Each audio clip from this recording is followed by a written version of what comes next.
All right, we are live. Time for it's a late night stream, and we had a double redo right now. But anyways, let's keep going. All right, I was looking to Alisa Liu, and that was something very interesting. Alisa Liu won the gold medal, and it was very interesting to, first of all, I first came across a story through a LinkedIn post, obviously because that's where you come across the motivational stories motivational stories. And then I came across, obviously, she went and did a bunch of interviews and podcasts after winning the gold medal. And people, there was a compilation of her interviews, her podcast, and somebody made like a really good, took all the snippets and was like, okay, so this is how she thinks. That was very interesting. And I was like, okay, so we gotta watch it. We gotta watch the actual performance. And I just watched the performance and it was beautiful. It was beautiful. It definitely looked like someone, it definitely looks so different from other competitors, while other competitors are taking everything seriously. And you have kind of made the sport very serious. It is a dance, but you have made dance into a mathematic over here. You cannot take more than, like, I think there are like requirements on the jumps, and your speed and height of your jumps are being measured and everything. So obviously this becomes like math, and the moment you make it into math and not into the actual dance where of what it is supposed to do, figure skating means that you are creating a performance that makes people feel something. You are creating a performance where people are celebrating, enjoying, and your emotions are going through, like people can feel how you feel and how happy you feel. And it's very interesting, like when someone like that does it, you kind of realize that, okay, wait, so in other people it kind of feels really cold, because they might not be. Obviously, if you are enjoying the process, other people can see that you're enjoying and they like it even more. But it's true, like I saw one video where, when obviously the first title is like hustle is dead. Now, for her to put up a performance like this, that doesn't mean that she is not working hard. She's working hard, but the way how you approach the work is different. It's not, I think, we, by saying that do not work hard, we are again taking the wrong lesson over here.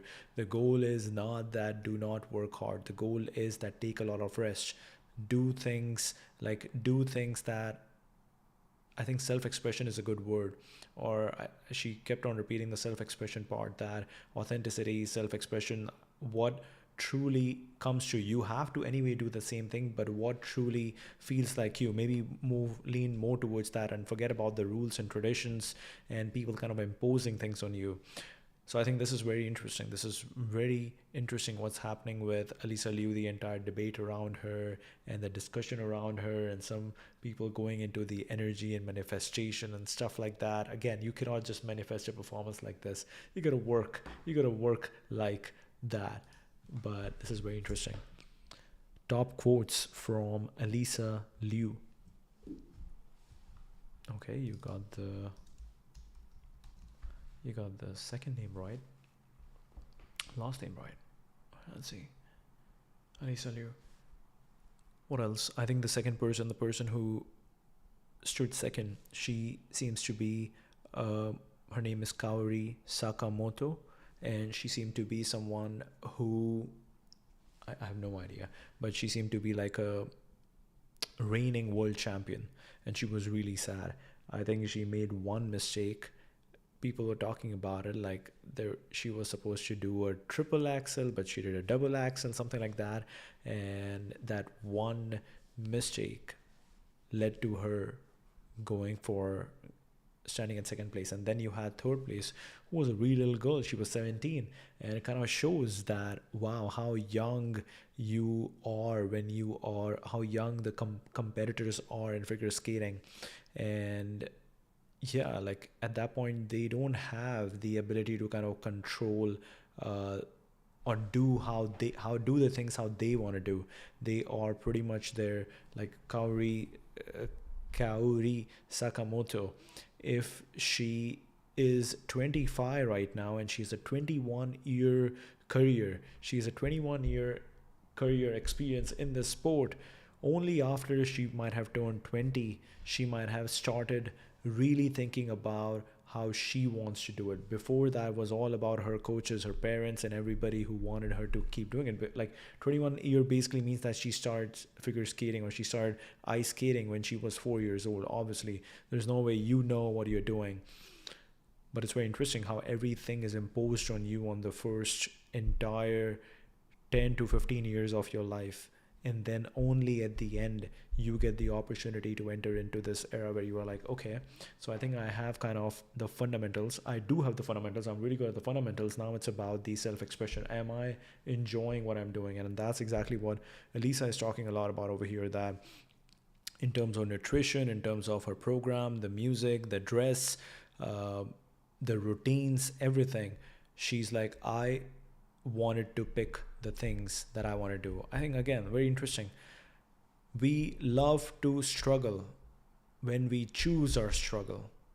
When somebody has imposed struggle on us, we kind of hate that. So how do we turn that choosing?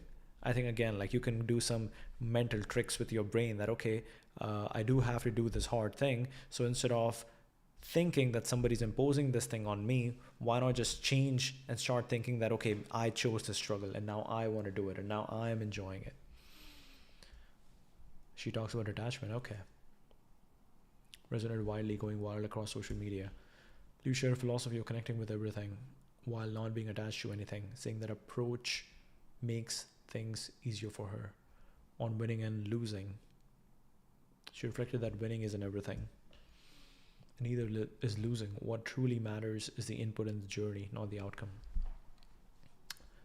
Is the input and the journey. Again, beautiful, beautiful, beautiful. I think she mentioned this, that does it really matter that I missed the last 2 world championships? No. But she's like, I really enjoyed the journey. And even with this one, when she finished that, the moment she ended it, she already knew she won it. At least she had a lot of fun.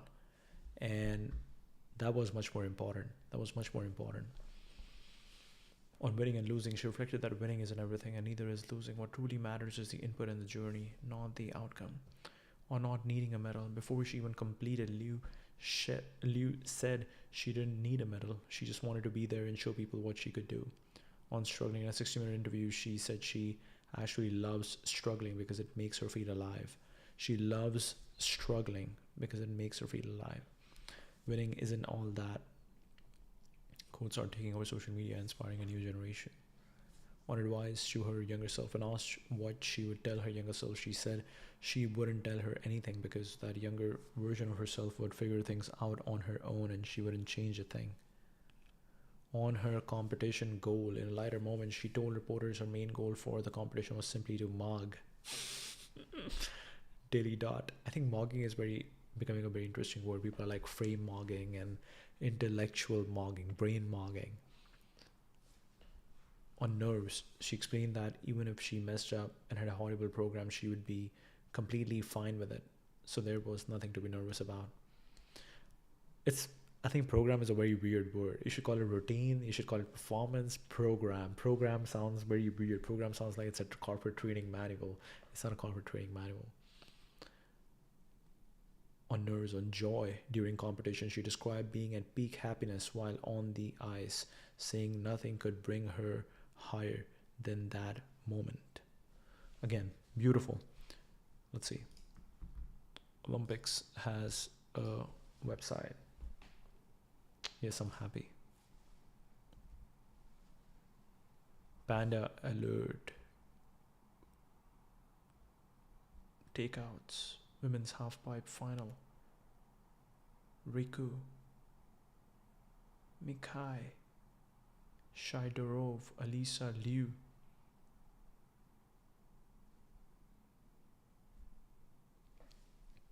I will speak happiness on there on the ice. In a one-on-one sit down with Olympics.com.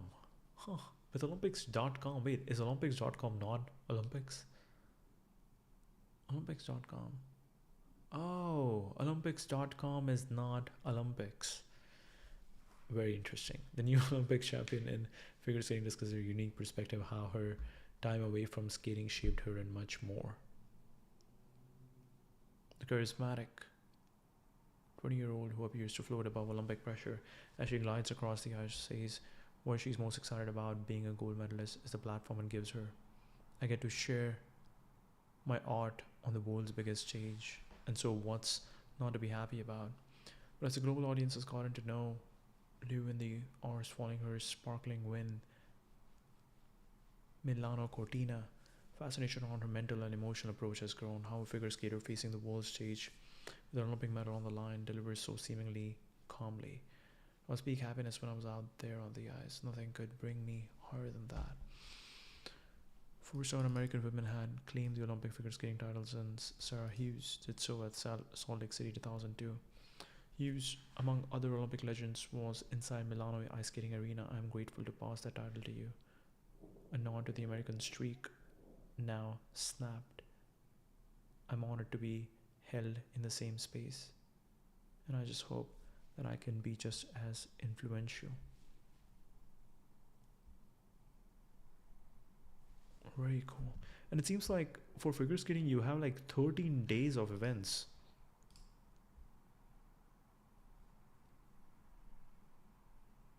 Wow. 2002. That's a long time.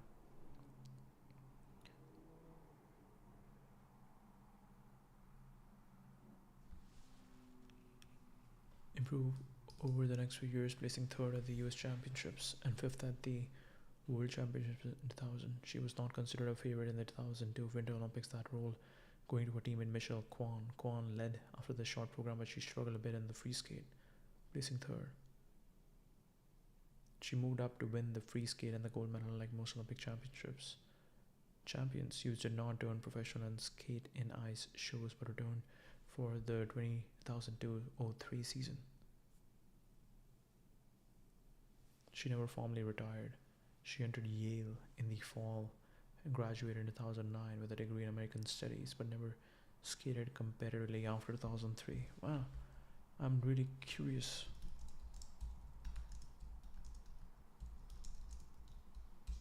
What does she do now? Sarah Hughes.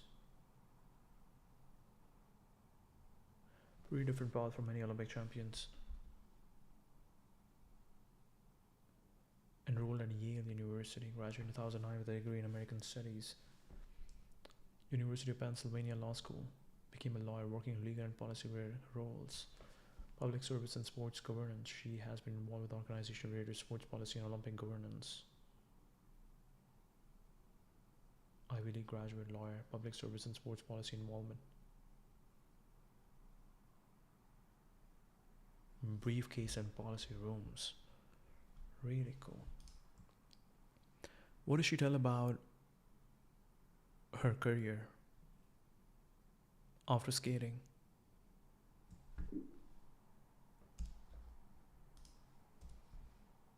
I'm really curious what's her motivation. Let's see. Surf. Let's go. Nice. Intellectual exploration, public service, choosing school over the skating circuit.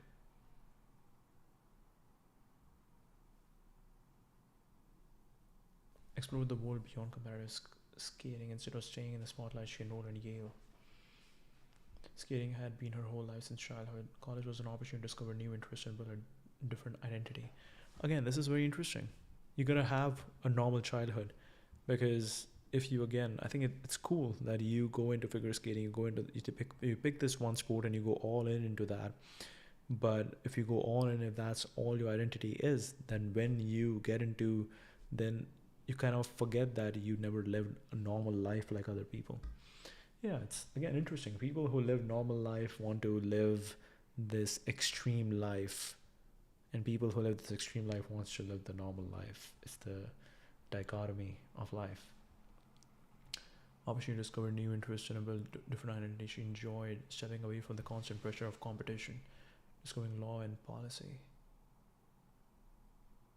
Law school at University of Pennsylvania Law School, she has explained that law appealed to her because it offered structured problem solving similar to training in sports, a way to work on real world issues rather than athletic performance.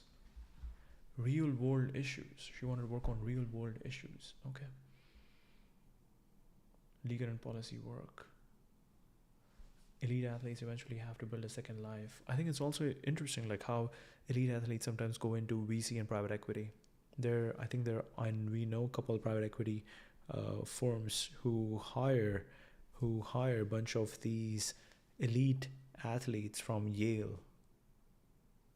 Education as freedom. College gave her intellectual independence, transferable discipline, the work ethic from skating, health, and law and policy.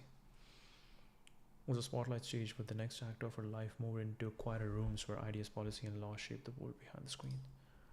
What Ivy League university is known to be producing the most elite athletes in America? Let's see. Oh, Yale is not really known. What I believe is that the university is known to be producing. Oh, it got the WisprFlow got it wrong. Build much more on academics, law, politics. No athletic scholarships. Strong emphasis on academics first. Less focus on producing professional athletes. University is famous for producing elite athletes. Okay, so that is Stanford, University of Southern California, USC. Texas at Austin, and University of Florida. Most Olympic medalists of any university in the world. Wow.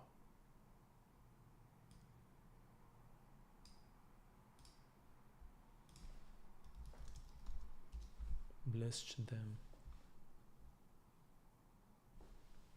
300 plus Olympic medals.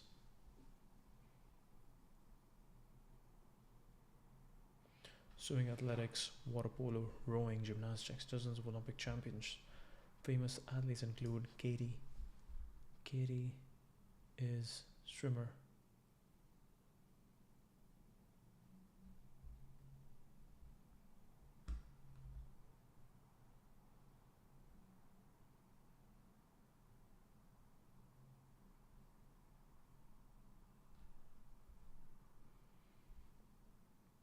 Psychology degree. Balances elite sport with education advocacy. She co-developed the Dive into STEM program to inspire young students and received the Presidential Medal of Freedom for athletic and community achievements. Just add water. Lifelong love of swimming. Wow, 97. She's a year older than me.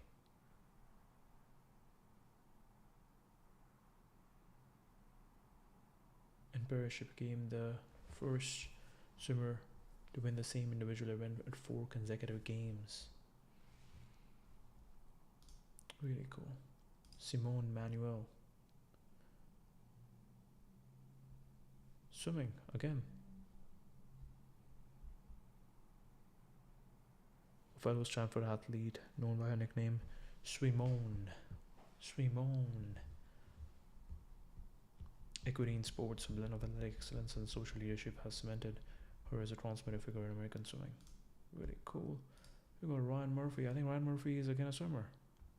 Seems like Ryan Murphy was the other guy beside Michael Phelps. Yes, yes.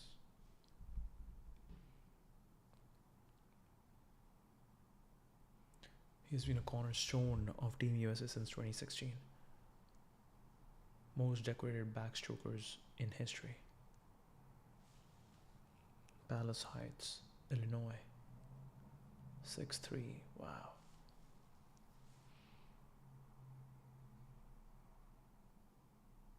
He served as a US team captain in 2020 and 2024.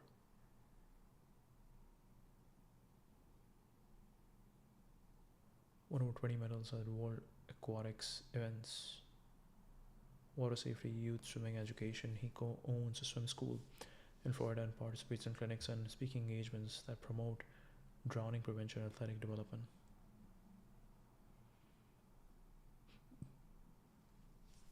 Standard bearer for modern American backstroke. Really cool. UC Berkeley.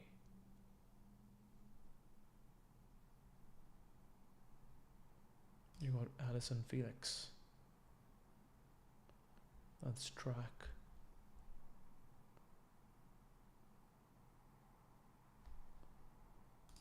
Paralympics Hall of Fames. You got Janet Evans.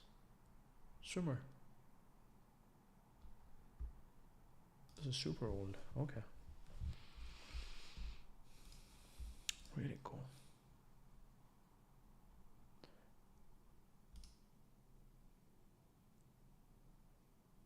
She credit her coaches for letting her have artistic control, calling it a game changer in what is ultimately a creative sport. On a journey after winning, she summed up her feelings simply. She loves the journey and never wants it to end. On breaking boundaries, she noted that her generation likes to break boundaries, say no to people, and go against the grain. And she enjoys doing that too. Break boundaries, say no to people, and go against the grain. And she enjoys doing that too.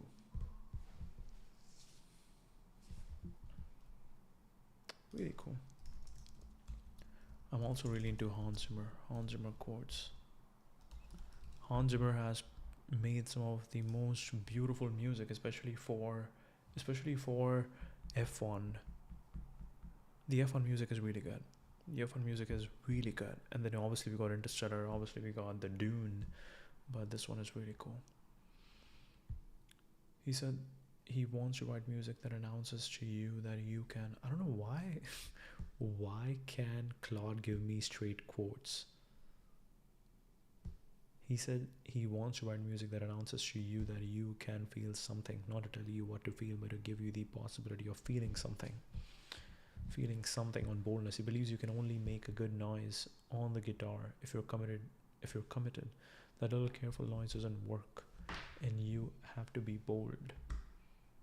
His advice is simple. If somebody tells you a rule, break it. That's the only way to move things forward. On talent versus hard work. He said he doesn't know if he believes in talent. When people point out someone who's really talented, he investigates and finds it's just somebody who works really, really hard. He's reflected that as the seconds of our lives tick away, you have to realize life needs to be an adventure. As the seconds of our lives tick away, you have to realize life needs to be an adventure. He described waking up around noon, lighting a cigarette, getting coffee, sitting in the bathtub for an hour to daydream, calling it a very irresponsible life where the only decisions he makes are about the notes he's writing. Wow. This reminds me of that guy who is again just like wakes up around noon, wakes up around 10 or noon, and then wakes up around noon, and then he is just again like smoking a cigarette, and he's writing a thread on Twitter. That's his thing. Hans Zimmer on IMDb. Let's go. Waking up around noon on failure. He's noted that you're going to fail a few times because that's the only time you actually learn something. He described how in every Nolan film there comes a point where they reverse roles. Nolan starts talking about the music while Zimmer talks about the story, constantly questioning each other. Wow. On why he chose film music. He's explained that no one has told him to stop being experimental in the laboratory. Doors are wide open. In a band, everyone expects you to have one sound for the rest of your life, but film let him do psychedelic, country and western, heavy metal and anything else.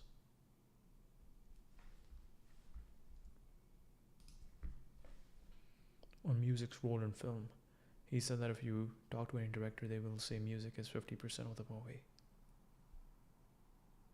Wow. 50% of the movie. On vulnerability through music, he shared that if he plays you a piece of music, that's when you can truly look inside him. He shared that if he plays you a piece of music, that's when you can truly look inside him. On playfulness, and one of his most playful observations, the more playful we get, the more we can get rid of the rules. Wow. On the same page, he will talk about playfulness and he will talk about hard work. But I think this is it. You are getting into flow states. In flow states, you slowly want to keep challenging yourself. And as you slowly start challenging yourself, that's when you're pushing the boundaries. That's basically working hard. but you have to kind of like working hard just means that that you are dedicated, you have kind of built your life around the work. I think that itself is working hard. And then again, Nietzsche, Dionysian energy inside an Apollonian form. You have this Dionysian energy of chaos, of dissolution inside a structure. I think that's it. Who are some of the greatest artists, creatives who wake up late in the day? Let's see.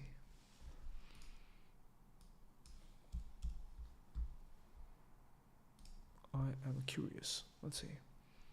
Smoke a cigarette, sit in the bathtub. To daydream. Beautiful. Brilliant creators who were decidedly not morning people. Here are some of the most notable. Pablo Picasso was perhaps the most famous late riser of all. He rarely painted in the morning, instead having a slow start to his day and only beginning serious work in the early afternoon, typically shutting himself in his Paris studio around 2 p.m. Sophie on art. Picasso, Warhol, and Le Corbusier started their days. Le Corbusier, typically shutting himself in the Paris studio around 2 p.m. He would break for dinner, then often go straight back to the studio and work until 4 or 5 in the morning. Wow.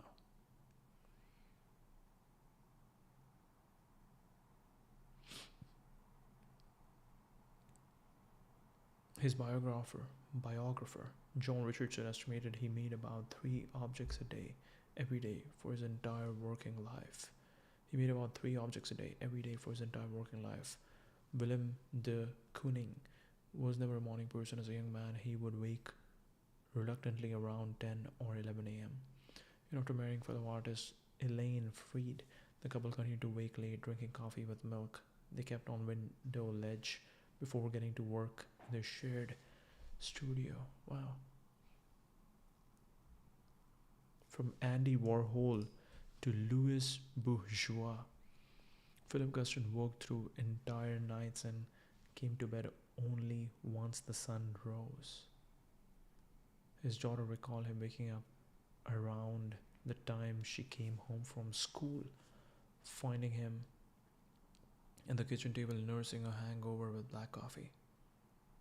Jackson Pollock once told a reporter he had gotten over his habit of sleeping all day and working all night, though that had clearly been his default for a long time. Hans Zimmer, as you just read about, has described waking around noon and spending an hour daydreaming in the bathtub before getting to work. Henri de Toulouse-Lautrec was deeply embedded in Parisian nightlife, that the cabarets and dance halls were both his subject matter and his habitat, and he produced some of his most groundbreaking work during late night hours. Wow. Zaha Hadid, legendary architect, scheduled her best creative meetings late into the night. The beautiful thing on the night is that you don't know the time is passing by. In the morning, you know the time is passing by because because clearly the light is changing. But in the nighttime, light isn't changing. It's just night. It's just dark, and that means you think that helps you stay in flow, because that is truly the way to lose yourself in your work when you have no idea how the time is passing by. That's beautiful. But the morning sunlight is it's again, you have to have the morning sunlight. Like me just going down for a walk over here and enjoying the sunlight, I think that makes for a beautiful day. Balance, a beautiful balance. Until 4 or 5 in the morning, his biographer, Philip Guston, worked through entire nights and came to bed only once the sun rose. His daughter recalled him waking up around Henri, Zaha Hadid, Louis Bourgeois, and Lee Krasner both dealt with insomnia, but each found that nighttime was ripe for productivity, creativity, and art making. There's also some science behind the pattern. Research suggests that some people have a delayed circadian rhythm where peak productivity hits in the evening rather than during the typical workday. I think for me, it has become really important for myself to adjust my time according to this, because throughout my life I've been thinking about that. Oh no, I'll wake up at 6. I'll wake up at 7. I'll be this hyper productive guy, and I'll make shit happen in the morning. I'll put too many things in the morning, and then obviously when you're not able to do it, you're sad. But instead, what you have to really do is that see what are the things that naturally work for you, and then design your life around those things that make it easier for you to work, rather than rather than rather than keep assuming or keep dreaming of that perfect day. How do you make the existing routine perfect? I think that's much more important. Yes, that is really important.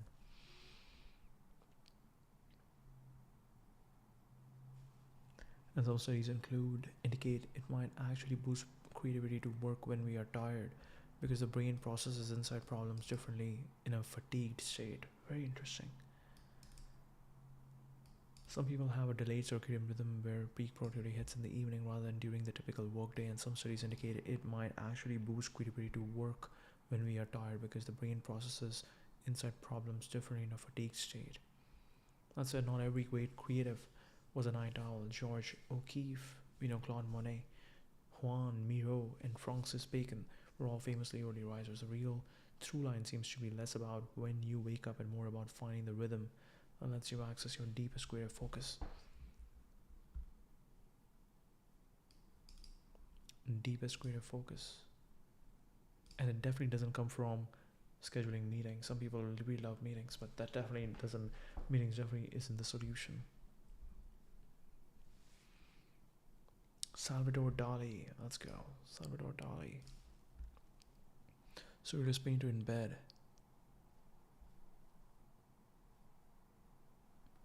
In keeping with this character, Dali's daily routine featured a healthy dose of self-importance. Every morning upon waking, he wrote, "I experience a supreme pleasure, that of being Salvador Dali." And I asked myself, wonderstruck, what prodigious thing will he do today? This Salvador Dali. Beautiful. This is it. This is it. This is what you need. In keeping with this character, Salvador Dali's daily routine featured a healthy dose of self-importance. Healthy dose of self-importance every morning upon waking. I experienced a supreme pleasure, that of being Salvador Dali. And I asked myself, wonderstruck, what prodigious thing will he do today, this Salvador Dali? Was not the only artist with a morning ritual, though mostly heavier on the caffeine and lighter on the ego, but as the 10 artists below demonstrate. Wow. This reminds me, we'll get something cool.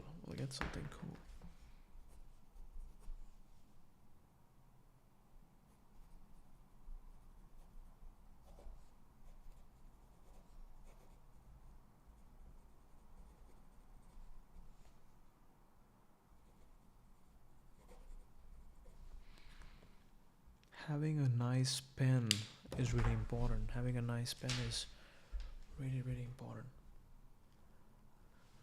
But as the 10 artists below demonstrate, there is no one answer when it comes to scheduling a day for maximum creativity and productivity. In fact, several prodigious painters didn't qualify for this list because they routinely woke up after noon. I've got the old 8th Street habit of sleeping all day and working all night, pretty well liked. Daily routines of 161 great minds, from novelists to scientists to philosophers, but our focus is on fine artists, and more specifically the early birds. Andy Warhol.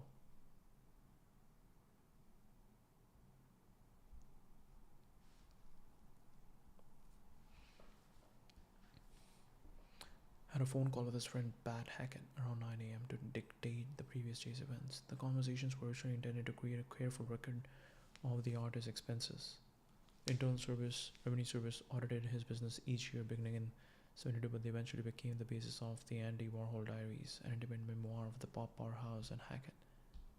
Could last over 2 hours, after which Warhol would shower, get dressed, and take his 2 Dachshunds downstairs to the kitchen, where he breakfasted with his housekeepers. Then he spent the rest of the morning shopping on Madison Avenue, and the auction houses in the jewelry district or in the village. Antique shops, Warhol always had a few copies of Interview on hand, which he either left with store owners to encourage them to advertise or handed out to admiring fans. Few copies of Interview on hand, which he either left with store owners to encourage them to advertise or handed out to admiring fans. Balthus. Wow. His wife Setsuko in their wooden hut of Rosinier, Switzerland. Wow. Balthus.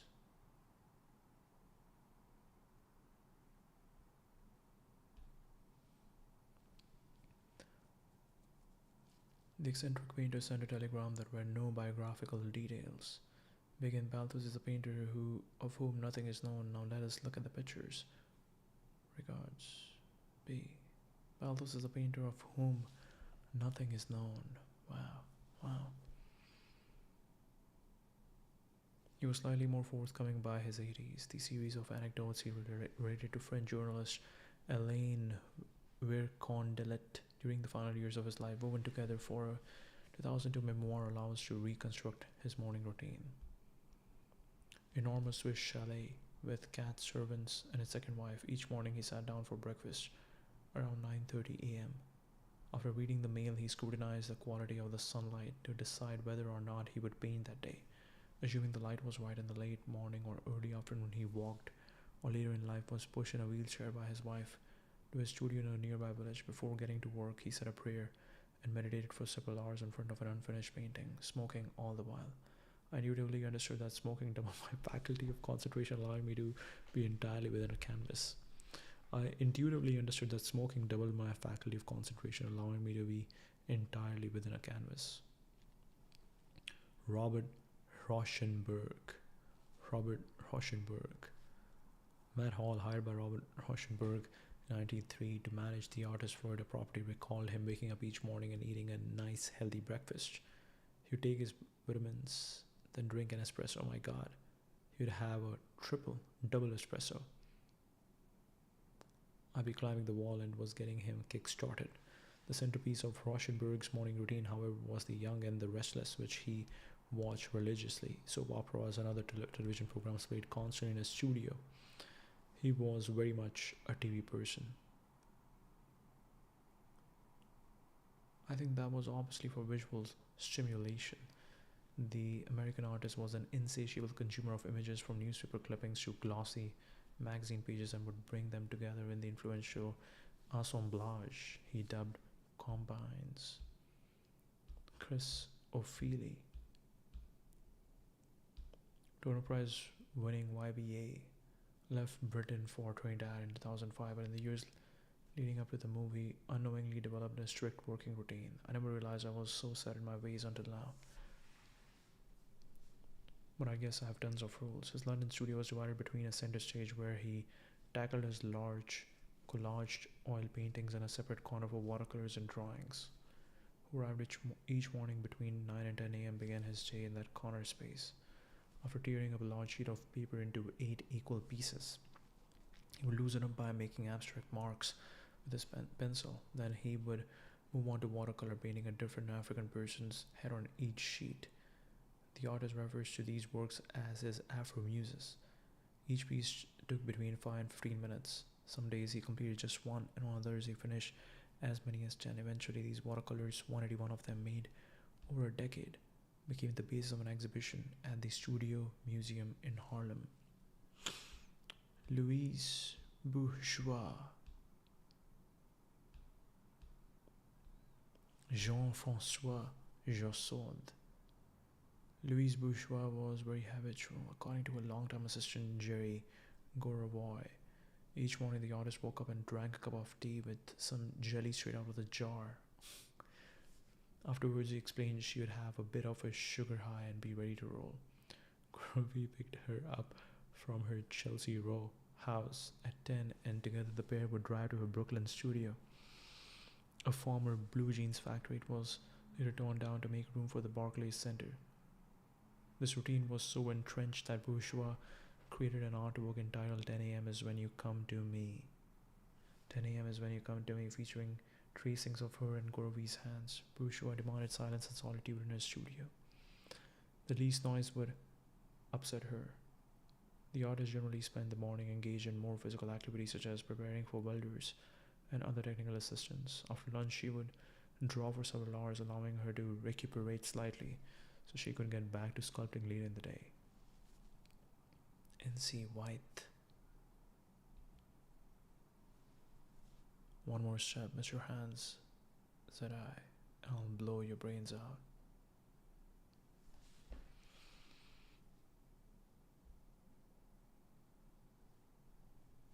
N.C. White, the American artist who illustrated such literary classics as Treasure Island and Robinson Crusoe. Like the morning for all it was worth, he rose at 5 a.m. and immediately set to chopping wood.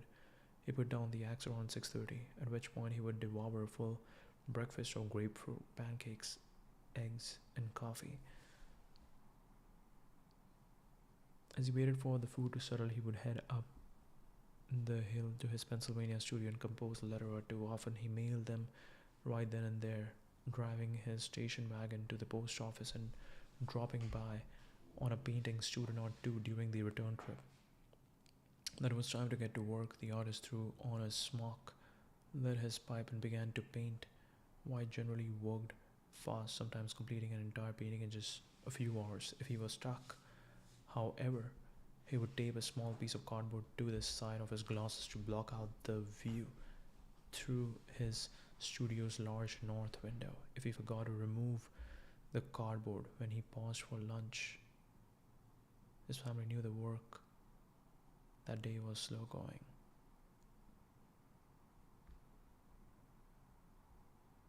Willem and Elaine de Kooning.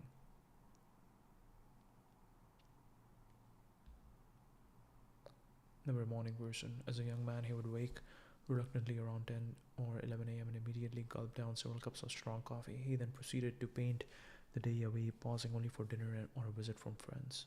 Even marriage couldn't disrupt his routine. When the Amex painter wedded fellow artist Elaine, the couple continued to wake late in the morning. Rather than a full breakfast, they drank coffee with milk. They kept cooling on the window ledge in the winter. Fully caffeinated, they got to work in a shared studio attached to their Union Square apartment, breaking every so often for another cup of coffee or a cigarette. Joan Miro. Clovis Prevost. Johann Miro. Adhered to his routine religiously, in part because he worried the severe depression he dealt with when he was younger before he began painting, beginning around age 18, might return. Throughout the 1930s, while living in Barcelona with his wife and daughter, the Spanish painter rose daily at 6 a.m. He bathed and ate a light breakfast of coffee and bread before settling down in front of his easel. He painted without stopping from 7 a.m. to noon, at which point he would leave his studio and exercise for an hour. Miro was serious about working out, which he saw as another method to keep depression at bay. In Barcelona, he jumped rope and did Swedish gymnastics at a gym. In Paris, he boxed, and on vacation in Catalonia, he swam and jogged along the beach. Marina Abramovich. Over the course of Abramovich's most talked about work, the artist is present. The performance artist sat unmoving in a museum or an art gallery for 7 hours a day, 10 hours on Friday, 6 days a week for 11 consecutive weeks. Like much of her oeuvre, it was a feat of physical endurance that necessitated a strict daily regimen.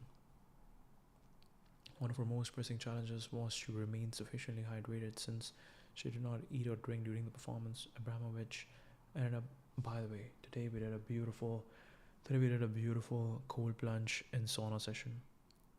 I think saunas are so important, but the right sauna is important. You can't be just sitting in a bad sauna. I think my building has a bad sauna, my apartment has a bad sauna, my gym has a bad sauna.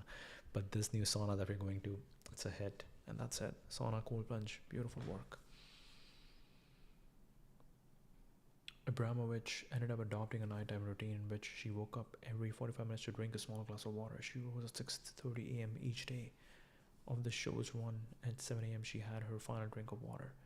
Breakfast consisted of rice, lentils, and a cup of black tea. A car arrived at 9 a.m. to take the artist, her assistant, and her photographer to MoMA, where she donned her signature high-collared dress. Over the next 45 minutes, she used the bathroom 4 times, did not get up to use the bathroom during the performance. Speculated that she must have had a catheter, though the artist was adamant that she simply held it. So around 15 minutes before the museum opens its doors. Really cool. Georgia O'Keeffe, Dan Budnick, Ghost Spirit Cloud, New Mexico. New Mexico is big for artists. The morning is the best time. There are no people around. Georgia O'Keeffe told her interviewer, "My pleasant disposition likes the world with nobody in it." Unsurprisingly, then, after moving to New Mexico full time, typically rose with the sun. She often built a fire or brewed some tea, then reclined in bed to watch the dawn break. Then she set out for an half-hour walk through the southwestern desert. She brought a walking stick, which she used to wallop any rattlesnakes unlucky enough to cross her path. Wow. She sat down to eat a breakfast prepared by her cook, a mouth-watering spread featuring soft-boiled or scrambled eggs, bread with savory jam, hot chili with garlic oil, sliced fruit, coffee or tea. Some morning she tended to her garden or entertained visitors, but her favorite days were the ones she spent in studio. Always you are hurrying through these things with a certain amount of aggravation, so you can get at the paintings again, because that is the high spot. In a way, it is what you do all the other things for. Always you are hurrying through these things with a certain amount of aggravation, so that you can get at the paintings again, because that is the high spot. In a way, it is what you do all the other things for.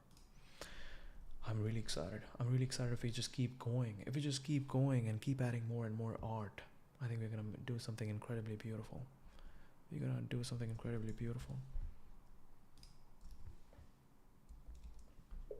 Create a sort of visualizer of all these morning routines, of all these incredible artists.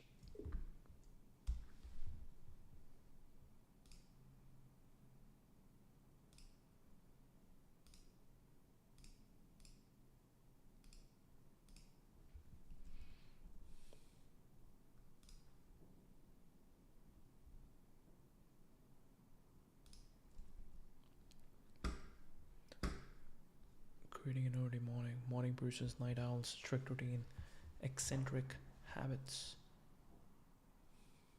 simple breakfast.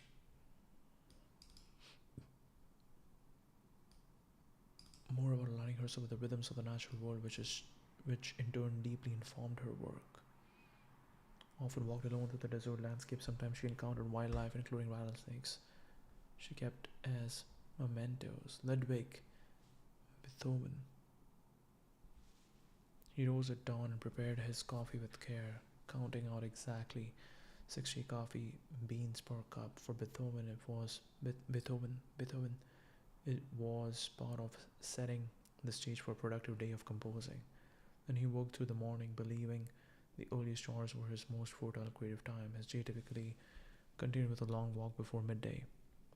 Another daily habit that cleared his mind, it was the consistency of this morning routine. Good coffee, concentrated work that set the foundation for his genius. Beethoven, I love this. Okay, we got the walk.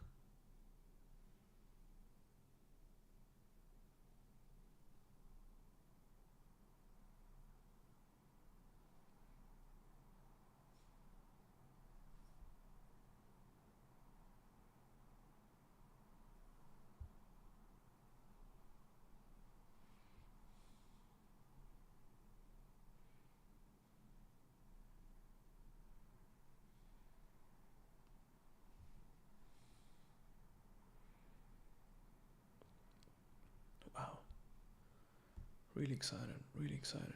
Okay. His day typically continued with a long walk before midday. Another daily habit that cleared his mind it was the consistency of his morning routine, good coffee. This is the foundation for his genius. Beethoven's examples show how a simple habit performed with almost ritualistic precision can prime the pump for creativity each day. Prime the pump. Reportedly composed some mornings after indulging in what he called his favorite drink, my Angelo. Structured a morning around solitude, which he rented hotel rooms to write in, believing that neutral, anonymous pieces minimize distractions. A small glass of sherry nearby, and wrote until early afternoon. I might have it at 6:15 a.m., but usually it's about 11 o'clock when I will have a glass of sherry. She stuck to a strict schedule, starting work at dawn and writing until early afternoon. The habit of showing up at her desk in early morning before the day's bustle was the key. The occasional sip of sherry was a quirky bonus that helped the words flow. Vincent van Gogh, let's go. 4 marathon painting sessions, 88 during a burst of creativity in Arles, France. He wrote to his brother Theo, today again from 7 o'clock in the morning till 6 in the evening. I woke without stirring except to take some food. I have no thought of fatigue. He would often start at first light and paint straight through the day, sometimes continuing with another canvas at night by lamplight. When fellow artist Paul Gauguin came to live with him, Van Gogh wrote that their days pass in working all the time. In the evening we are dead beat, and after that early to bed. Once Van Gogh began at sunrise, he entered a state of flow that carried him for hours, so he ended up using the entire daylight period for creation.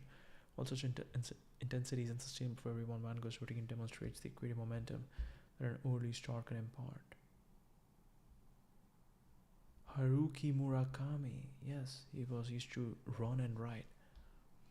Choreographer Twyla Tharp famously starts each day with a 5:30 a.m. workout, treating physical discipline as the foundation for creative focus.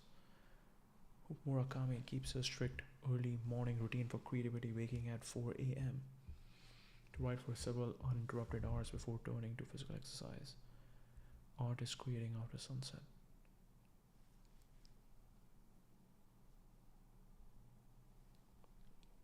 Picasso didn't pick up a brush before 2 p.m. Henri Matisse often worked until 3 in the morning. Zaha Hadid scheduled for best creative meetings late into the night. Wow.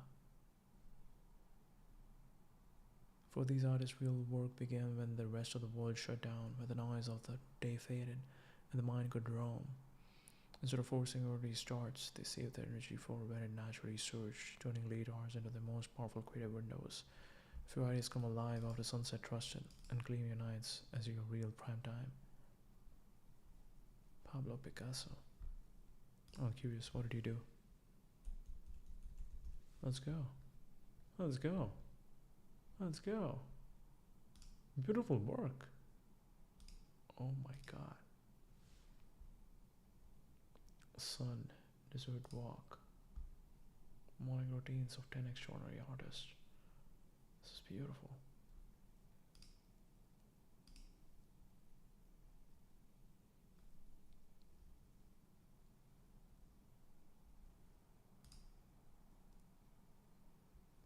Phone diary with bad, shower and dress, shopping.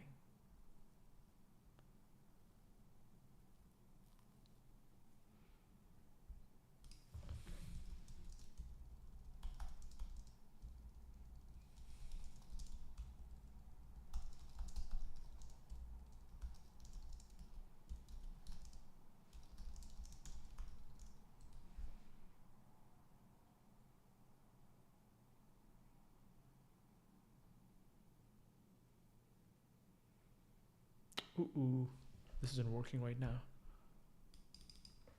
This is beautiful.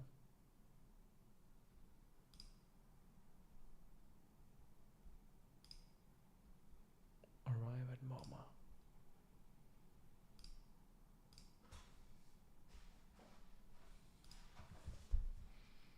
Every morning was a performance, documented. Morning routines of 10 extraordinary artists. Wake, sustenance, creative work, physical, ritual. Really cool. Really cool. Really cool.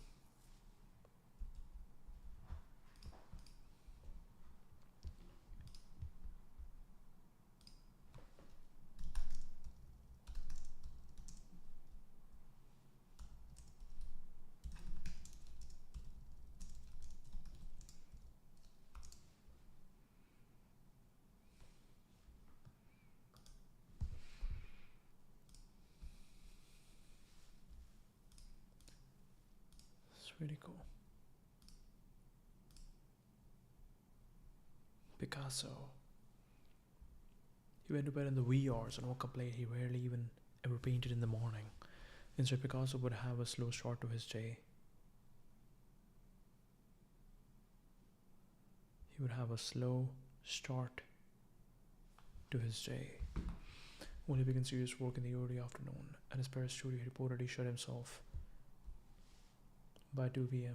and would then work until dusk.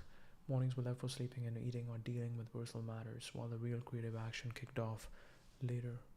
While I work, I leave my body outside the door. While I work, I leave my body outside the door. Picasso set off his intense focus during those afternoon and night sessions. Picasso was astonishingly prolific, producing thousands of works.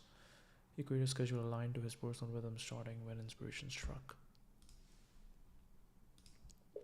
What did Pablo Picasso think about traveling for inspiration?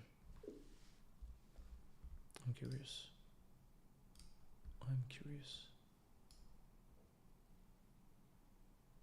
The day I met Picasso, some of his thought-provoking quotes.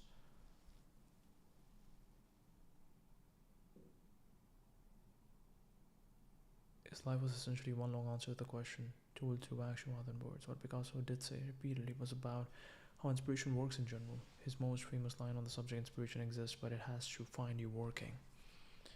He also described the artist as a receptacle for emotions that come from all over the place, from the sky, from the earth, from a scrap of paper, from a passing shape, from a spider's web.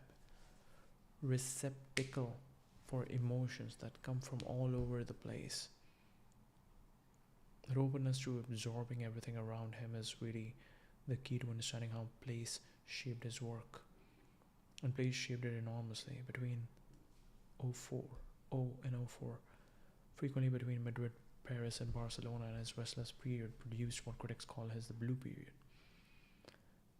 When he made Paris his permanent home in 1904, the vibrant artistic community and bustling cultural scene inspired his experiments with Cubism. Scholars know that Picasso's modernism didn't emerge from Spain alone, but from sustained contact with African art forms and the rupture of Parisian avant-garde culture.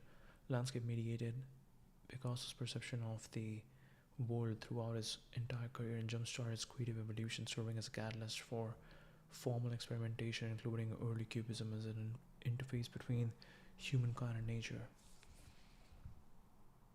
Amphidarts, out of bounds, American Federation of Arts. What is this? Amphidarts.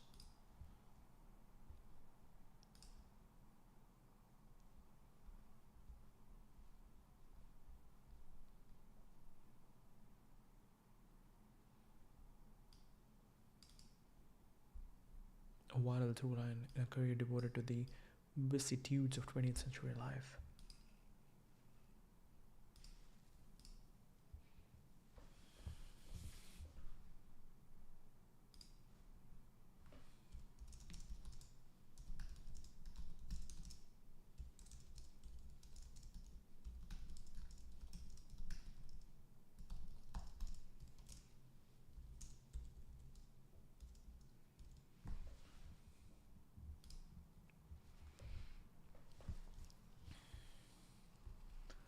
From sustained contact with African art forms and the rupture of Parisian avant-garde culture.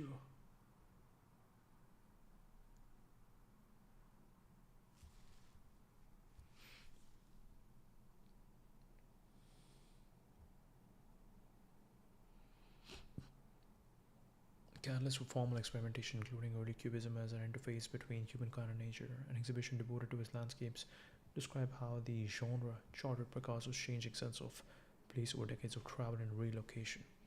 During a tumultuous period, he sought solace in the town of Horta de San Juan in Catalonia, where the rugged landscapes drew him toward more classical themes. Later, in Valoris in southern France, he took up ceramics, an entirely new medium inspired by the local pottery tradition. So while Picasso never seems to have delivered a tidy soundbite about trout and creativity, his life embodied the idea completely. He didn't theorize it, he just kept moving, kept absorbing, and let each new place transform what came out of him. Beautiful. Beautiful.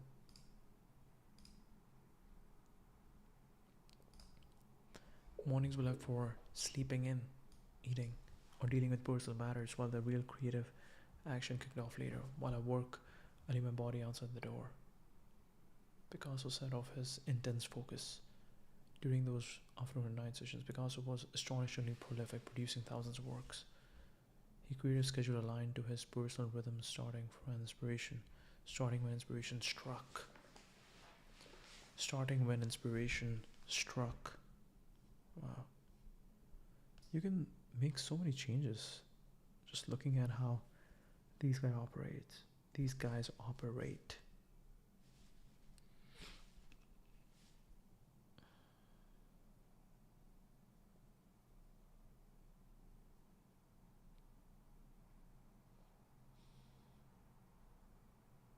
Very cool.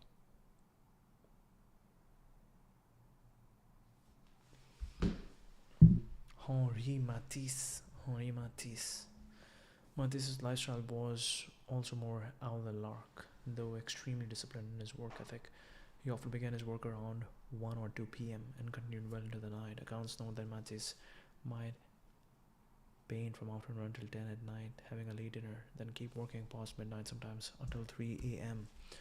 He maintained this habit of working in long stretches for decades. As a result, morning for Matisse was a time to sleep, handle correspondence, or prepare for the intensive work to come later. Despite his shifted schedule, he still managed a full day's output. One biographer noted he worked 12 hours a day nearly every day for 60 years. His key was regularity. He showed up daily to paint, just on a later timetable than most. Zaha Hadid. Not being a morning person. It used to be very late in the evening. Colleagues and collaborators similarly recall that Hadid kept vampiric hours. Her right-hand man, Patrick Schumacher, noted that in her studio, they were often working very late nights every night, with Hadid herself frequently present past midnight, pushing the team toward perfection. She would sometimes schedule design meetings in the afternoon or evening when her energy was highest. Morning meetings, by contrast, were rare, and if they occurred, Hadid might arrive later than everyone else. She also preferred to adjust her schedule as needed rather than forcing early starts. In the creative world, night owls can thrive. She produced visionary architectural designs and led a global firm, all while embracing a schedule that many would consider unconventional. Virgil Abloh.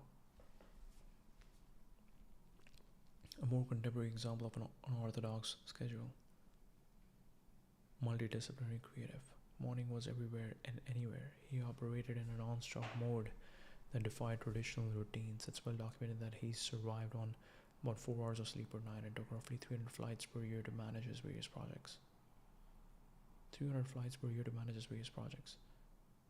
Often woke up on a plane or in a new city, he would dive straight into work by checking his phone and messages.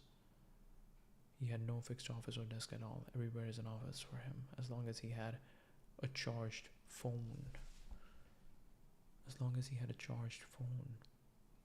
Hell-defying schedule, which some might call always on rather than morning and night, is certainly not a traditional recipe for balance. His case illustrates a modern tech-enabled daily routine for artists, highly mobile, flexible, and no distinction between morning or evening work. Continual creative hustle that spanned all hours.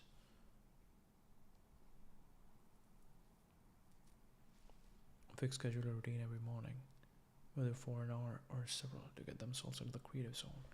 Such routines can include exercise, writing, meditation, or other repeatable actions. The predictability seems to free their mind for creative thinking by removing uncertainty.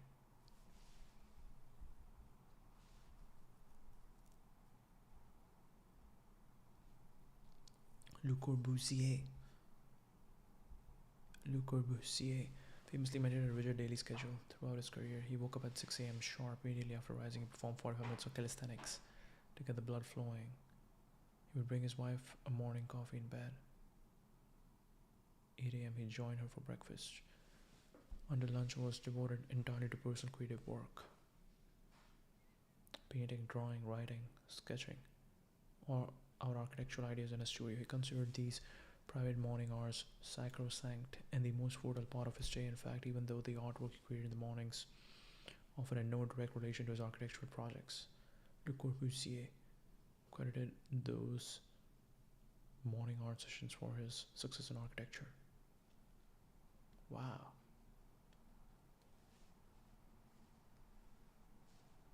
Painting, drawing, writing, sketching. Only the early afternoon would he switch modes. He went to his office to deal with firm business and meet with staff, usually wrapping up by 5 p.m. Exercise, breakfast, creative work, then business hardly changed over decades. Strict schedule ensured that every single morning he fed his artistic side before the demands of the workday would intruded. Chuck Close, painter, visual artist. While Matisse was a late starter, as noted, he was extremely consistent in how he organized his day. He emphasized daily rhythm and reportedly worked at his art for a set number of hours with very little variation day to day. Similarly, modern painter Chuck Close once said, in an ideal world, I would work 6 hours a day, 3 hours in the morning and 3 hours in the afternoon. I would work 6 hours a day, 3 hours in the morning, 3 hours in the afternoon, highlighting the belief that a balanced, regular schedule is beneficial for sustained creativity. Treating painting like a steady 9 to 5 job divided by a lunch break. Close's emphasis was on steady attendance over inspiration. Famously stating inspiration is for amateurs, meaning that establishing fixed habitual work periods can sustain creativity even through periods of low motivation or physical limitation.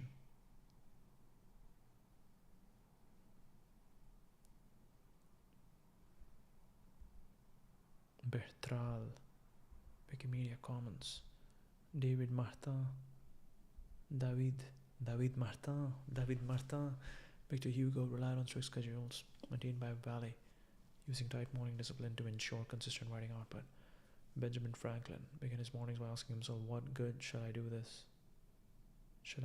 this day? Reflective ritual that helps structure both his creative and civic contributions. Artists who had eccentric habits. Salvador Dali snapped awake from micro naps to catch dream images. Francis Bacon painted at dawn after nights of drinking. Andy Warhol turned morning phone calls into a living diary. These eccentric rituals might seem quirky or crazy to outsiders, but for the artist they often serve a purpose, jumpstarting inspiration, maintaining a creative mindset, simply coping with the demands of the creative process. Eccentric habits. Salvador Dali.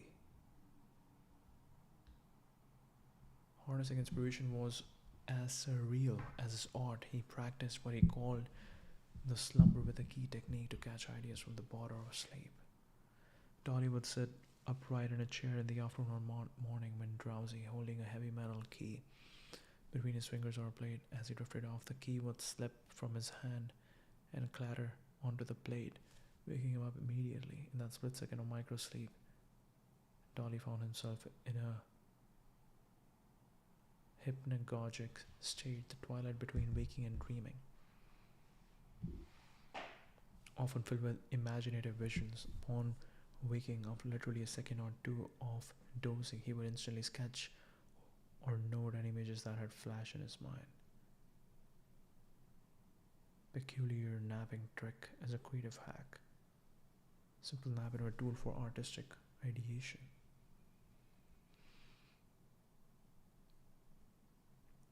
Create a morning routine in the form of a phone call to his friend and collaborator Pat Hackett. Over coffee each morning. He would spend anywhere from a few minutes to an hour on the phone with Hackett, recounting in detail everything he had done on the previous day, which parties He went to which people he saw, what he spent money on, his thoughts and gossip from the New York art scene. Transcribed these conversations word for word as Warhol's diary entries. By the time of his death, the stack of typewriter pages exceeded 20,000 pages. Excerpts were later published. This quirky morning ritual served multiple purposes. It helped Warhol process his experiences, created a literal diary of his life as an art piece, and gave him a sense of routine amidst a hectic celebrity film lifestyle. Wow. Tell me more about the relationship between Andy Warhol and Pat Hackett.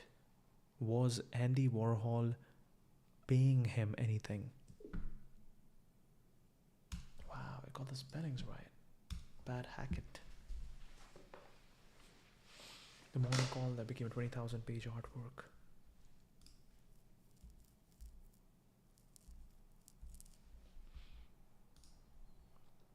The relationship was unusually intimate in a creative sense and extremely productive, but it was not romantic. It was closer to a writer-editor partnership, mixed with a confessional hotline. How they met. Dramatic moment when Warhol survived the 1968 shooting of Warhol. She started as an assistant at the factory Warhol's studio. Over time, she became something rare, someone he trusted to listen without judging and record everything faithfully. Think of her as a part secretary, part editor, part therapist, part anthropologist of Warhol's life. The diary ritual. Beginning in 1976, Warhol began calling Hackett almost every morning. Warhol woke up and called Hackett. He narrated everything he did the previous day. Hackett typed it out verbatim. The calls could last 10 minutes or over an hour. They covered who he met, what parties he attended, how much money he spent, gossip from the New York art scene, anxieties about fame, money, and health. You know the famous book, The Andy Warhol Diaries. The raw material totaled 20,000 plus typed pages. Why Warhol did this? Several motivations: financial record keeping. Warhol was obsessed with money. The diary began partly because his accountant suggested tracking daily expenses, so the calls included lines like taxi, lunch, donation, but it quickly became something bigger. Emotion processing. Warhol was famously guarded in person. The phone calls allowed him to vent safely. He spoke about loneliness, jealousy of other artists, fear of aging, frustration with social obligations. Kind of structured listener.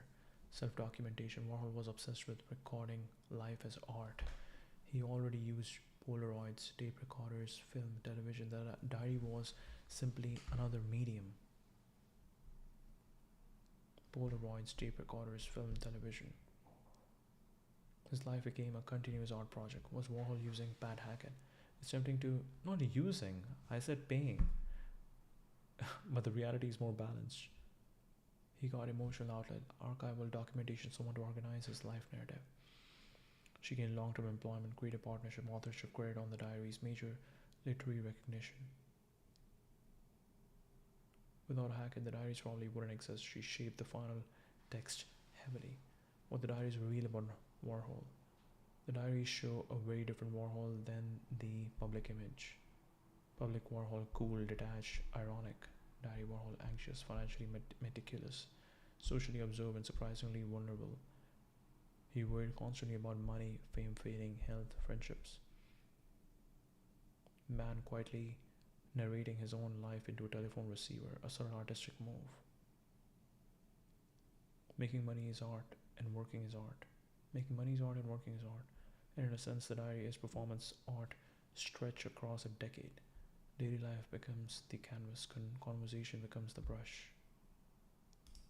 The relationship is one line. Warhol wasn't exploiting Hackett. Co-creating enormous autobiographical artwork one morning, a phone call at a time. Really cool.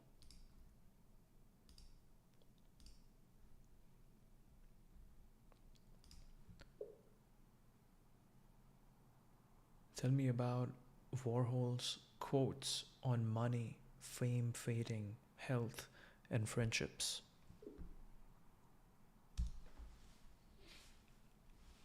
Inner monologue of Andy Warhol.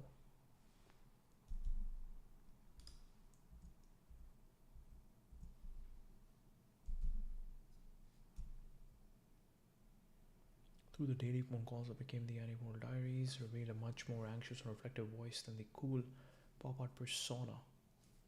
Treated money almost like a medium, the way other artists treat oil paint. Making money is art, and working is art, and good business is the best art. I love money on the wall. I'm afraid that if you look at a thing long enough, it loses all of its meaning. Business art business art is the step that comes after art. Money fascinated him because it was pure symbol. A dollar bill was already mass produced, already iconic. Painting it simply made the logic explicit. Yet the diaries show a nervous undertone. He tracked every taxi ride and restaurant bill as if the city was a ledger constantly updating. Ooh, it didn't load all of them. Understood fame earlier than almost anyone in the modern media age. In the future, everyone will be world famous.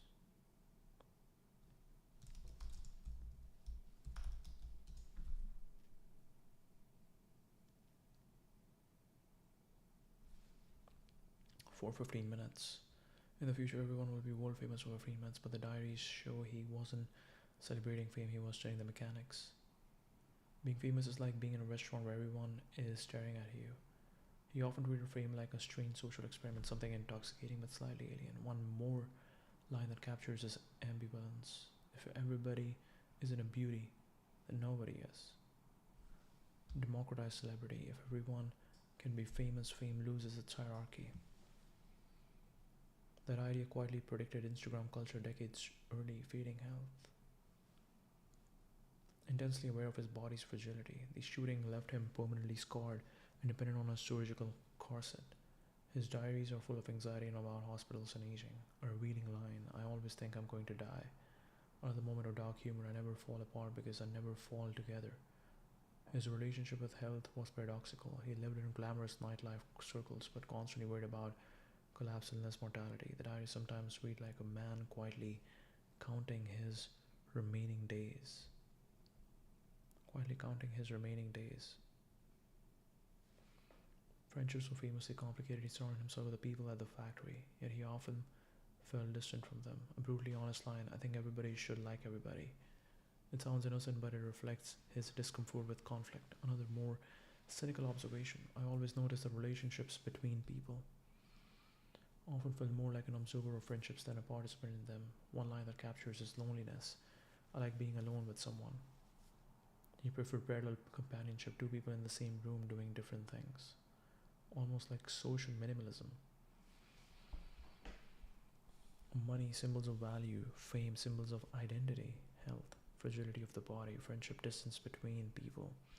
His art turned soup cans and celebrities into icons. His diaries did the same in daily life. Taxi receipts, parties, gossip, anxieties, everything becomes material. The artist who painted consumer culture ended up archiving himself the same way.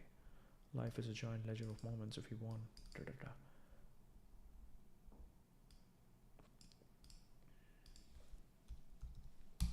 Five most surprising things. Yes, tell me more. The quirky morning ritual serve multiple purposes. Process. Art piece. Sense of routine. Igor Stravinsky. Daily routine was fairly strict. He would compose every morning without fail, but he had one notably odd habit in it. If he ever felt stuck or mentally sluggish while working, Stravinsky would get down on the floor and do a short headstand. Holding a headstand for a minute or so rests the head and clears the brain, which is reset.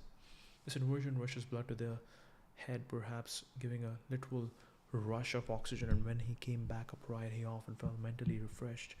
It was his personal creative reset button. After his headstand, Stravinsky would resume work with renewed focus. Eccentric as it sounds, the headstand ritual was incorporated into his otherwise orderly mornings at his Los Angeles studio.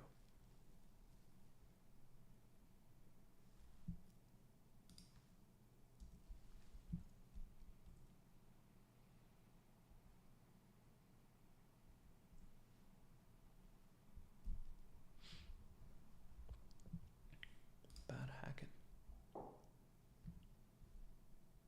American writer and editor.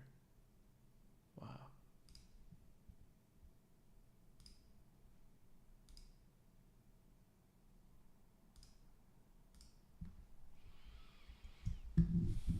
Most detailed social records of elite culture. Memoir, more like a radar screen of fame. Celebrity culture was still being invented. Today, fame spreads through algorithms, but back then, it spread through rooms, nightclubs like Studio 54. Whoa, what is this? Studio 54.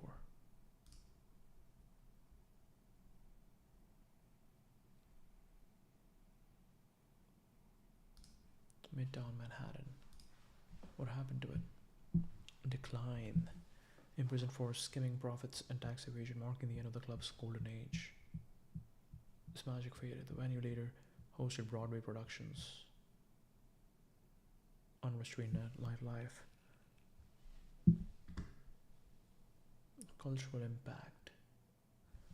Regulars included Diana Ross, Bianca Jagger, Andy Warhol, Liza Minnelli, countless cultural icons.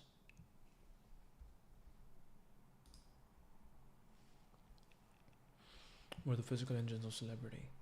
Warhol's entries are full of lines like, "Went to Studio 54, saw Bianca, Mick came by, everyone was there." In one room, you might see artists, fashion designers, movie stars, socialites, Wall Street financiers. Artists, fashion designers, movie stars, socialites.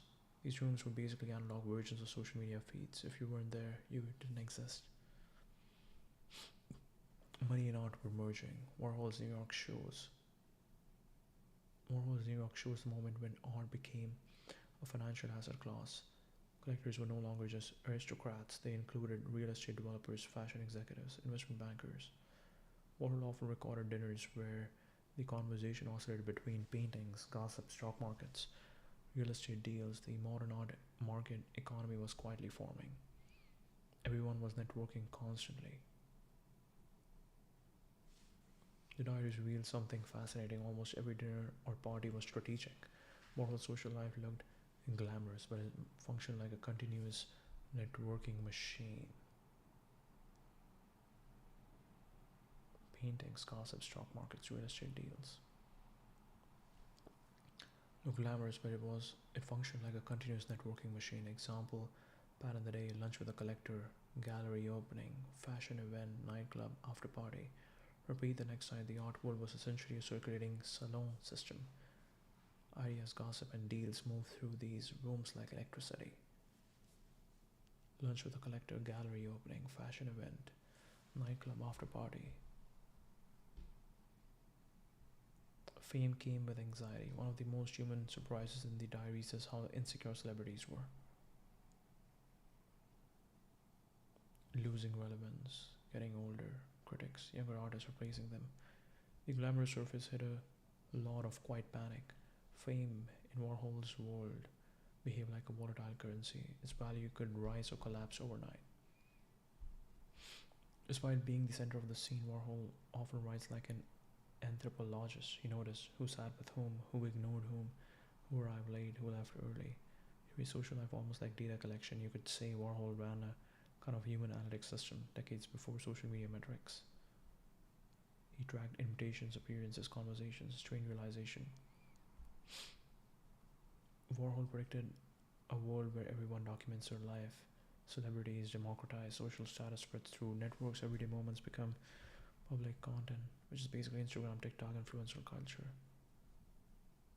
With the telephone and a typist, a fun twist that most people miss. Warhol wasn't just documenting the culture, he was quietly designing it. If you want, da, da,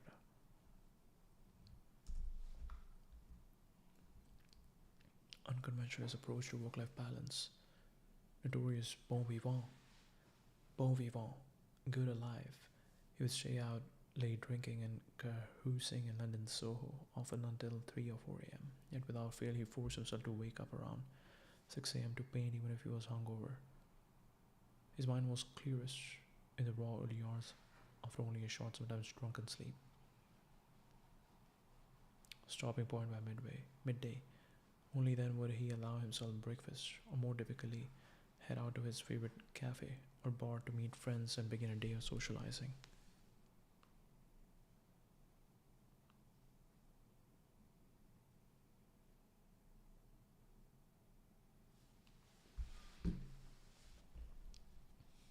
To his favorite cafe or bar to meet friends and begin a day of socializing that often right back into another long night of drinking.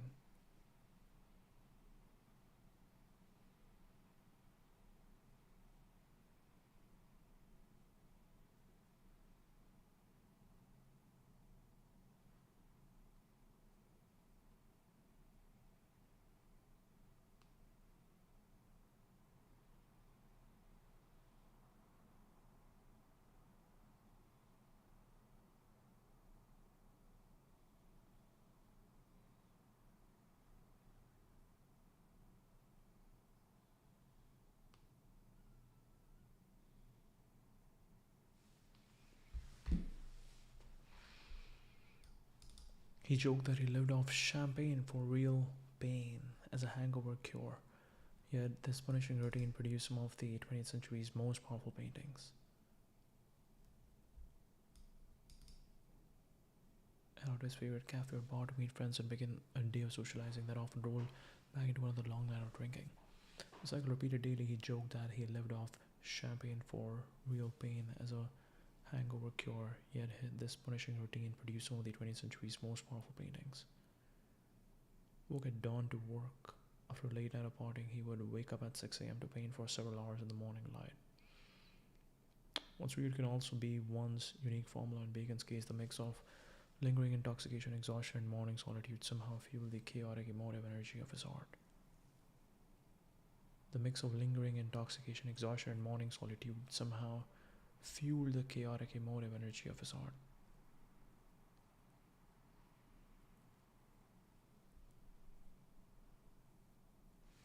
Francis Bacon, some of the most interesting art. Now we gotta look at it. I forgot the Francis Bacon paintings. Francis Bacon. Whoa. Francis Bacon.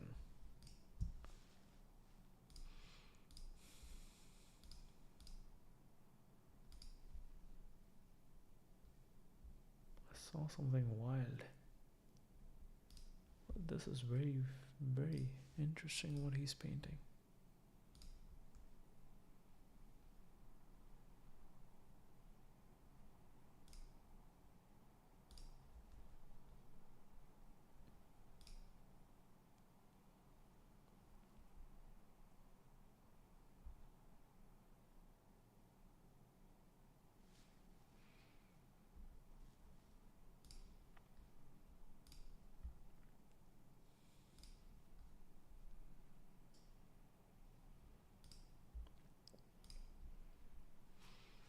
Really cool. Really cool. Really cool. Yeah, this isn't working. This one.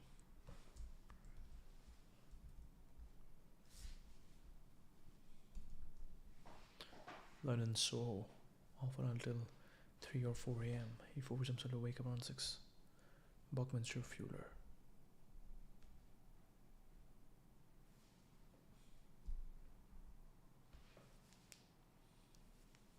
He developed a regimen he called the Dymaxian sleep, in which he tried to eliminate the 8-hour night sleep entirely. Instead, slept in a series of frequent 30-minute naps spread evenly across 24 hours, one nap every 6 hours, totaling only 2 hours of sleep a day. In effect, he created 4 mornings per day.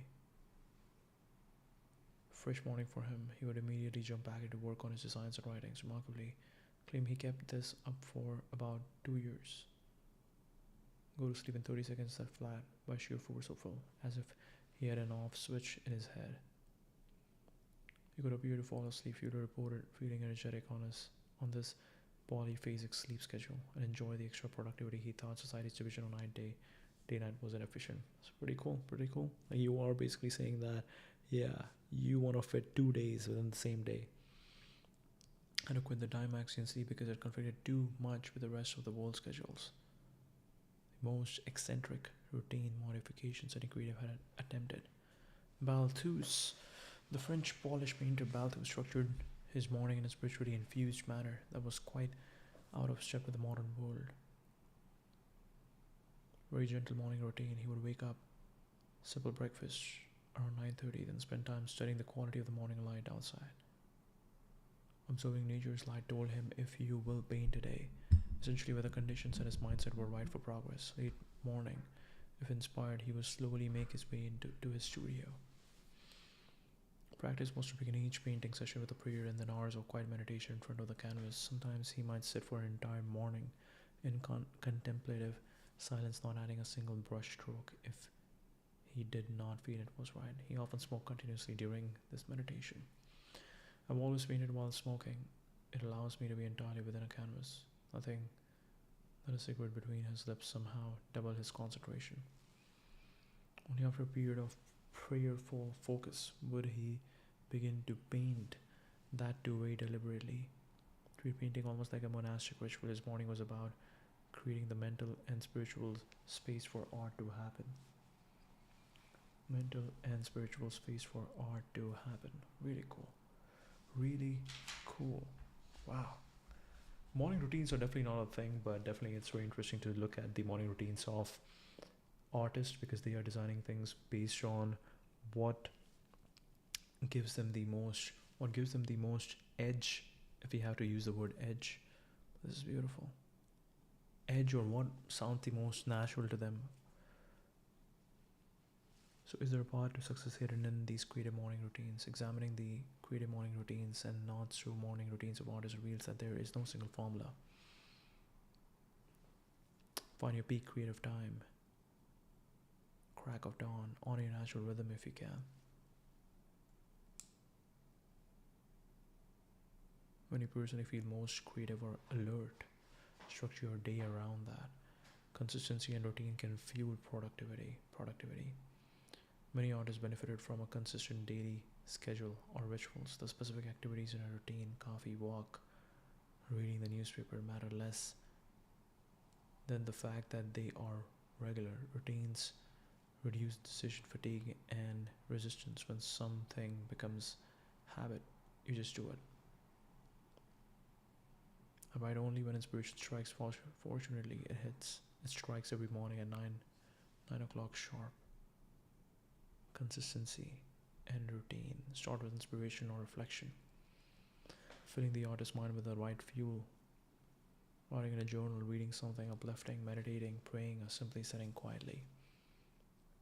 Physical activity can energize creativity. A number of creatives weave exercise into their morning routine. Short walks, stretches, yoga can help shake off grogginess and potentially store creative thoughts.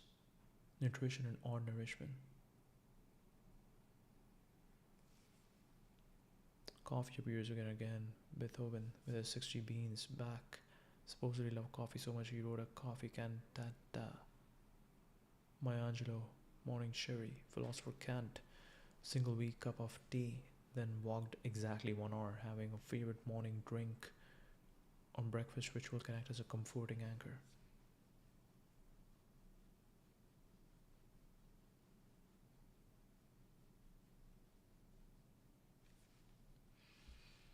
Van Gogh painted alone at sunrise. Embrace eccentricity. The weird routines are often the most fun to read about, but they also carry a message. Don't be afraid to try unusual methods if they help your creativity. The lesson isn't to copy these creative morning routines literally, but rather be open-minded and finding your own quirks that unlock creativity. You create the quiet at dawn like Van Gogh, starting your day wrapped in first light. You come alive only after dark like Picasso, letting the night guide your creativity. Do you need the discipline of a structured morning like Le Corbusier, shaping the hours with precision, or do you trust unusual rituals and instincts like Dali, welcoming inspirations from the unexpected? Then fold through quiet mornings, late night bursts, or steady, habitual routines. Small patterns repeated over time shape the way art comes into the world. Really cool. Really cool.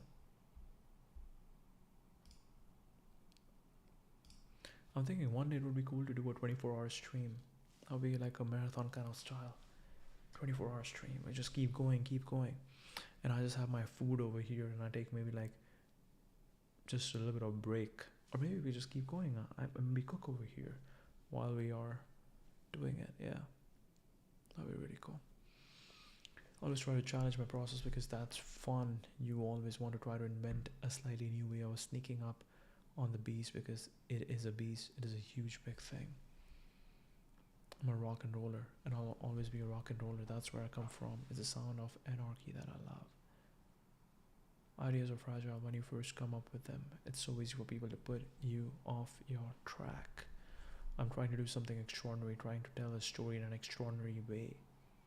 I want musicians to show me the possibilities that I haven't thought of before, and the orchestra as well. I will have a bit of a chat with the bassoonist and go, I know this is sound your instrument makes that probably nobody has ever heard before because nobody wants you to make that. Let's hear it.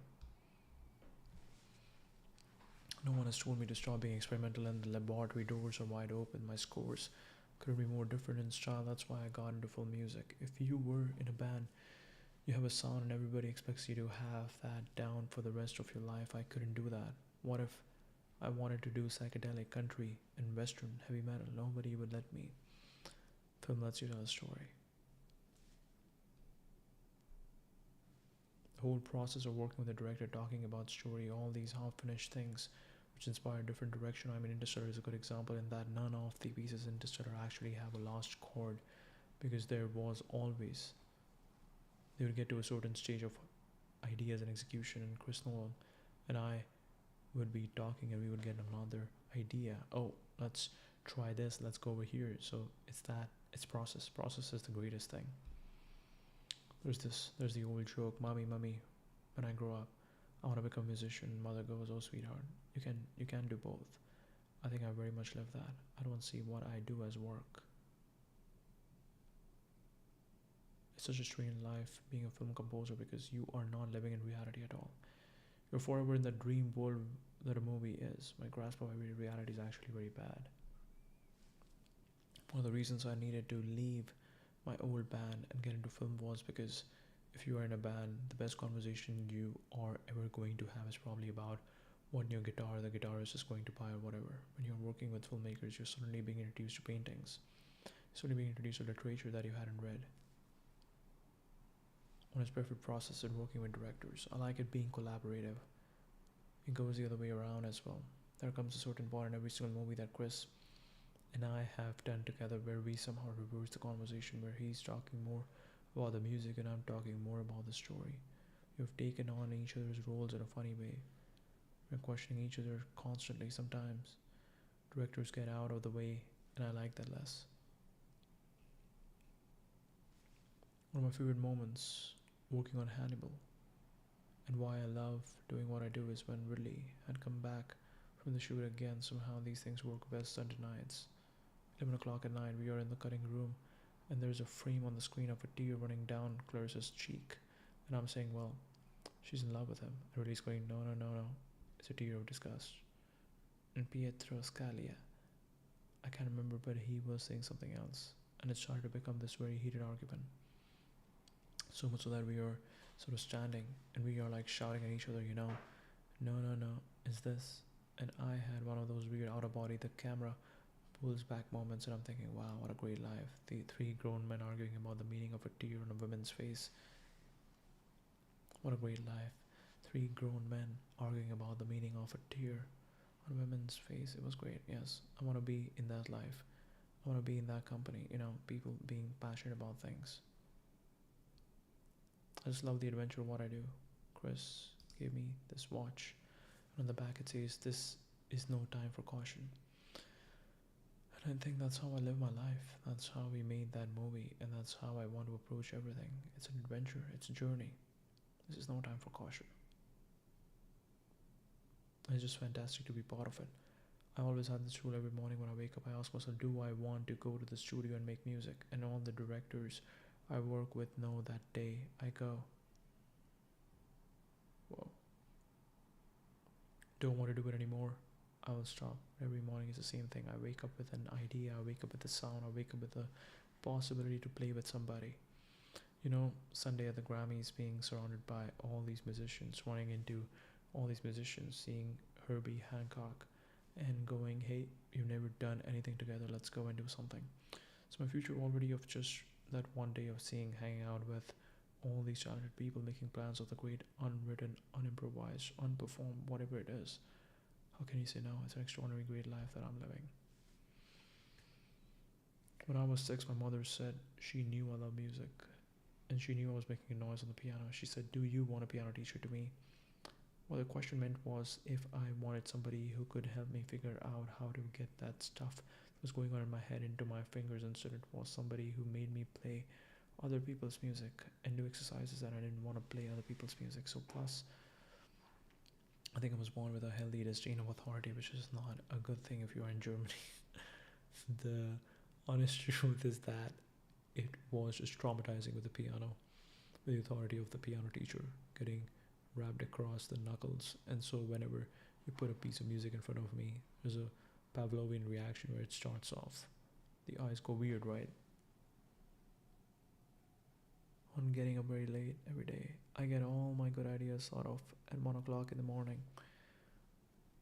And I tried for a while to behave like normal people. And I still would get my good idea at 1 o'clock in the morning and just be incredibly tired and not be able to execute it. In the short course of a conversation, I can't help but feel my spirit lifted. He's restlessly creative, pumped at every turn by his lust for life. His laughter is rousing and his energy is infectious. Wow. This is it. Where do you get your energy from? Where do you get your flow state from? Your flow state must be very easy for you to tap into. It could be writing, it could be painting, it could be writing, painting, talking. It could be talking. For me, it's talking, I think. Talking gets me into flow. Yeah, and like going live is just one of the mechanisms. Going live is just one of the mechanisms where I'm able to actually have a conversation kind of recorded. Hans Zimmer, let's go.